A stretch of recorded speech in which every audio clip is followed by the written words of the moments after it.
لیکن حلیمہ سعدیہ رضی اللہ تعالیٰ عنہ نے اپنے شوہر عبداللہ ابن حارث سے کہا، خدا کی قسم مجھے یہ بات بہت ناگوار گزر رہی ہے کہ میں بچے کے بغیر جاؤں اور دوسری سب عورتیں مجھے تانا دیں۔ انہوں نے کہا کہ تانے سننے، دوسری دائیاں جو ہیں ان کے تانے سننے سے تو بہتر ہے کہ میں رسول پاک صلی اللہ علیہ وسلم، اس وقت انہیں تو نہیں پتہ تھا کہ یہ بابرکت بچہ ہے یا رسول پاک صلی اللہ علیہ وسلم ہے، تو کیوں نہ میں اس یتیم بچے کو لے جاؤں، تو ان کے مجھے تانے تو نہیں نہ سننے پڑیں گے۔ انہوں نے اپنے شوہر سے یہ مشورہ کیا۔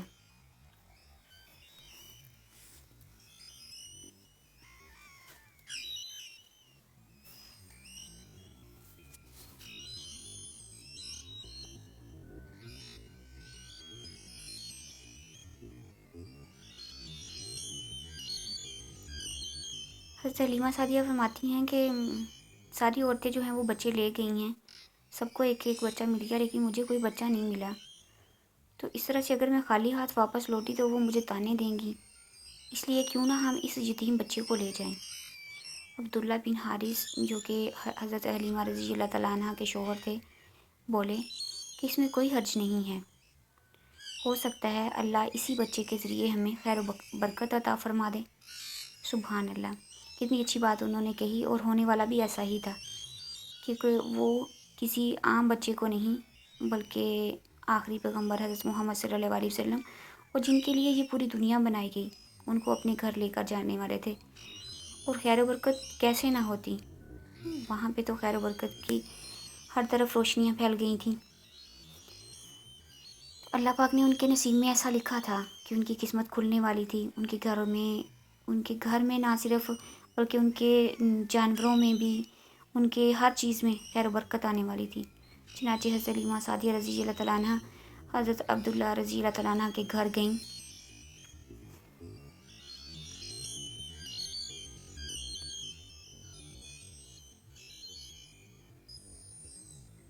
جناب عبد المطلب اور حضرت آمنہ رضی اللہ تعالیٰ عنہ نے انہیں خوش آمدید کہا، تو انہیں جیسے باقی سب دائیوں کو انہوں نے ویلکم کیا تھا، ویسے ان کو بھی انہوں نے ویلکم کیا، خوش آمدید کہا۔ پھر آمنہ انہیں اپنے بچے کے پاس لے گئیں، مطلب کہ رسول پاک حضرت محمد صلی اللہ علیہ وسلم کے پاس لے آئیں۔ آپ اس وقت ایک اونی چادر میں لپٹے ہوئے تھے، وہ اون کی بنی ہوئی چادر تھی جس میں آپ صلی اللہ علیہ وسلم کو لپیٹا ہوا تھا اور آپ لیٹے ہوئے تھے۔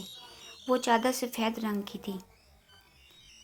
سفید چادر میں آپ کو آپ کی ماں نے، آپ کی والدہ محترمہ نے لپیٹ کے رکھا ہوا تھا۔ آپ صلی اللہ علیہ وسلم کے نیچے کہتے ایک اس طرح سے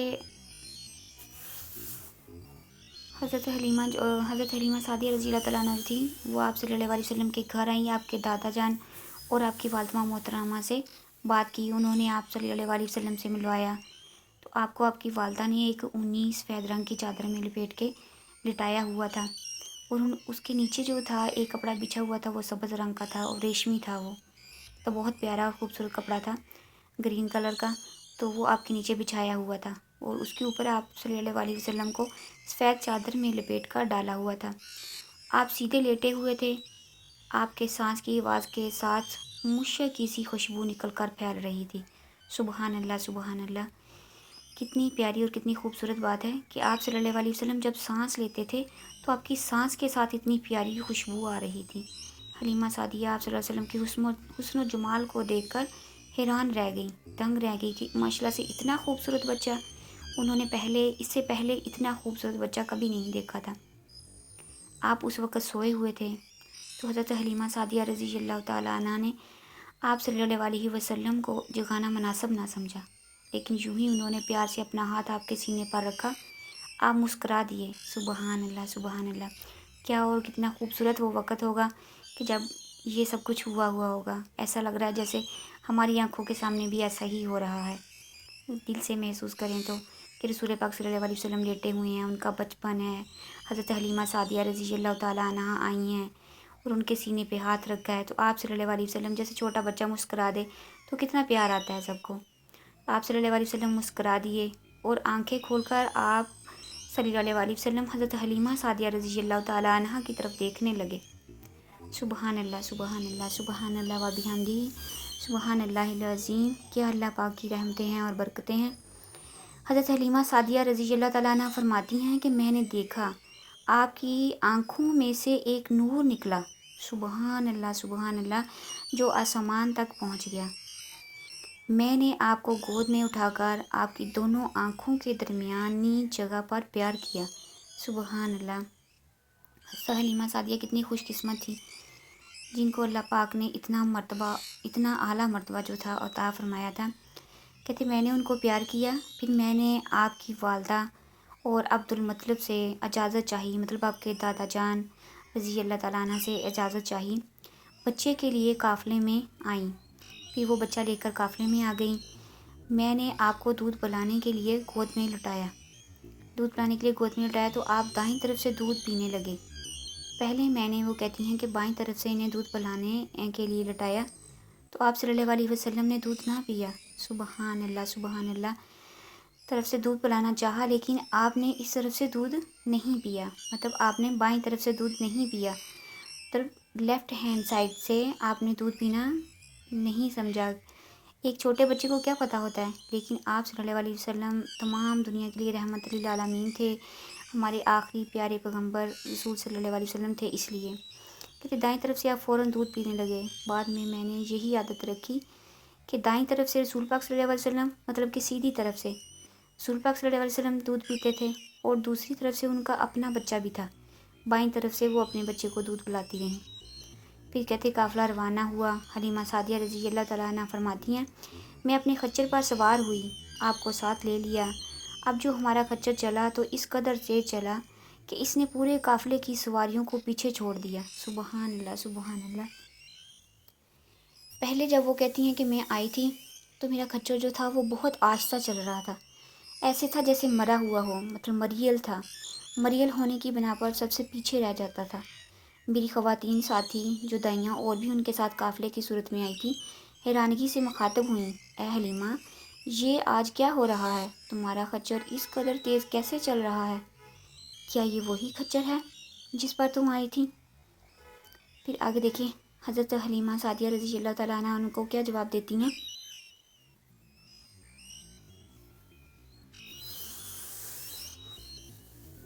کہتی ہیں کہ جس پر تم آئی تھی یہ وہی مریل سا خچر ہے، اور جس کے لیے ایک ایک قدم اٹھانا مشکل تھا، وہ ایک قدم نہیں اٹھا سکتا تھا، اتنا آہستہ چلتا تھا۔ جواب میں نے ان سے کہا، حضرت حلیمہ سعدیہ کہتی ہیں کہ جواب میں نے ان سے کہا، بے شک یہ وہی خچر ہے، اللہ کی قسم اس کا معاملہ عجیب ہے، مطلب کہ وہ کہتی ہیں مجھے خود سمجھ نہیں آ رہی کہ یہ میرا وہی خچر ہے جس پر میں آئی تھی، جو بہت مریل تھا، جو چل نہیں سکتا تھا، جس کے لیے ایک ایک قدم اٹھانا مشکل تھا، اب وہ اتنا تیز چل رہا ہے۔ وہ کہتی مجھے خود سمجھ نہیں آ رہی کہ یہ کیا ہو رہا ہے۔ پھر کہتے یہ لوگ بنو سعد کی بستی پہنچ گئے، جہاں پر حضرت حلیمہ سعدیہ رضی اللہ تعالیٰ عنہ رہتی تھی، اس کو بنو سعد کی بستی کہا جاتا تھا۔ ان دنوں کہتے یہ علاقہ خشک اور قحط زدہ تھا، مطلب کہ وہاں پر کوئی بھی سبزہ زار نہیں تھا، جانوروں کے لیے چارہ تک نہیں تھا۔ تو حضرت حلیمہ سعدیہ رضی اللہ تعالیٰ فرماتی ہیں اس شام جب ہماری بکریاں چر کر واپس آئی تو ان کے تھن دودھ سے بھرے ہوئے تھے، سبحان اللہ، سبحان اللہ و بحمدہ، سبحان اللہ العظیم۔ بے شک یہ اللہ پاک کے کمالات ہیں اپنے لاڈلے پیارے رسول صلی اللہ علیہ وسلم کے لیے۔ وہ کہتے اس سے پہلے ایسا کبھی نہیں ہوا تھا، ان میں سے دودھ بہت کم اور بہت مشکل سے نکلتا تھا۔ ہم نے اس دن اپنی بکریوں کا دودھ دوہا تو ہمارے سارے برتن بھر گئے، ماشاءاللہ، سبحان اللہ، اور ہم نے جان لیا کہ یہ ساری برکت اس بچے کی وجہ سے ہے، کیوں نہ ہوتی، کیونکہ ان کے لیے تو پوری دنیا بنائی گئی ہے، تو پھر وہ ان کا ایک چھوٹا سا گھر تھا اور تھوڑے سے جانور تھے، تو ان میں تو خیر و برکت ہونی تھی نا۔